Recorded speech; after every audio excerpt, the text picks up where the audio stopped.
Hi friends, welcome to Jaya's garden. நானும் ஒரு long video போட்டு ஒரு அறுவடை பண்ணலான்னு பார்க்குறேன். டெய்லி நைட்டு 10 மணி ஆயிடுது. வெளியில் கொஞ்சம் வேலையாகவே வெளியில் போகிற மாதிரியே ஆயிடுதுங்க. என்ன முடியலைனாலும் வேலைகள் தலைக்கு மேலே இருந்துக்கிட்டே இருக்குது.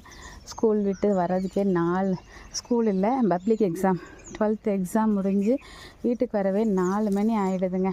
அதுக்கப்புறம் உட்காந்து மத்தியானம் சாப்பிட்டுட்டு அதுக்கப்புறம் வேறு வேலையாக வெளியில் கிளம்பி போயிட்டு நைட்டு 10 மணிக்கு வந்து 11 மணிக்கு தூங்கி தானோன்னு ஒரு சமையல் பண்ணியிருக்கு. அதனால் இந்த அறுவடையெல்லாம் பண்ண முடியல. கொஞ்சம் ஒரு வழியே இல்லை, இல்லைன்னா தொப்புன்னு பாதி தக்காளி கீழே விழுந்துருதுங்க. அது ஏன் கேட்குறீங்க? நேற்றெல்லாம் மணத்தக்காளி கீரையை பறித்து இங்கேயே வச்சுட்டு போயிட்டேன். திருப்பி வந்து எடுக்கக்கூட நேரம் இல்லை. ஏன் பொழப்ப பார்த்தீங்களா? சரி, தக்காளி அறுவடை பண்ணிவிட்டு காமிக்கவா? பறிச்சிட்டேன், ஓரளவுக்கு கண்ணுக்கு தெரிஞ்ச அளவுக்கு பறிச்சிட்டேங்க. அப்படி மெயின்டைன் பண்ணுவேன் தோட்டத்தை, அப்படி பச்சை பச்சேன்னு வச்சுருப்பேன். இப்போ கொஞ்ச நாளாக படுத்தி எடுத்துருச்சுங்க.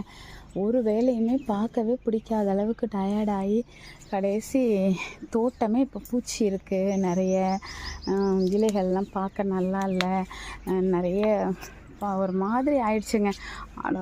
ஆனாலும் இப்போதைக்கு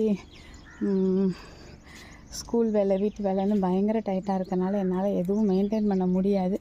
அதனால் சும்மா இந்த ஒரு மாதிரி ஆன இலைகளை ப்ரூன் பண்ணி மட்டும்தாங்க விட்டுட்ருக்கேன். இப்போதைக்கு மருந்தடிக்கக்கூடிய சூழ்நிலைகளும் இல்லை. அதனால் கத்திரிக்காயெலாம் இங்கே பாருங்களேன், இந்த மேலே பாவாடை பகுதி வந்து ஒரு மாதிரி ஆகுது, ஏதோ நோயினால் எல்லாமே அப்படியே ஸ்ப்ரெட் ஆகுது. ஆனால் என்னால் மெயின்டைன் பண்ண முடியல, அவ்வளோ டைட் ஒர்க்கு.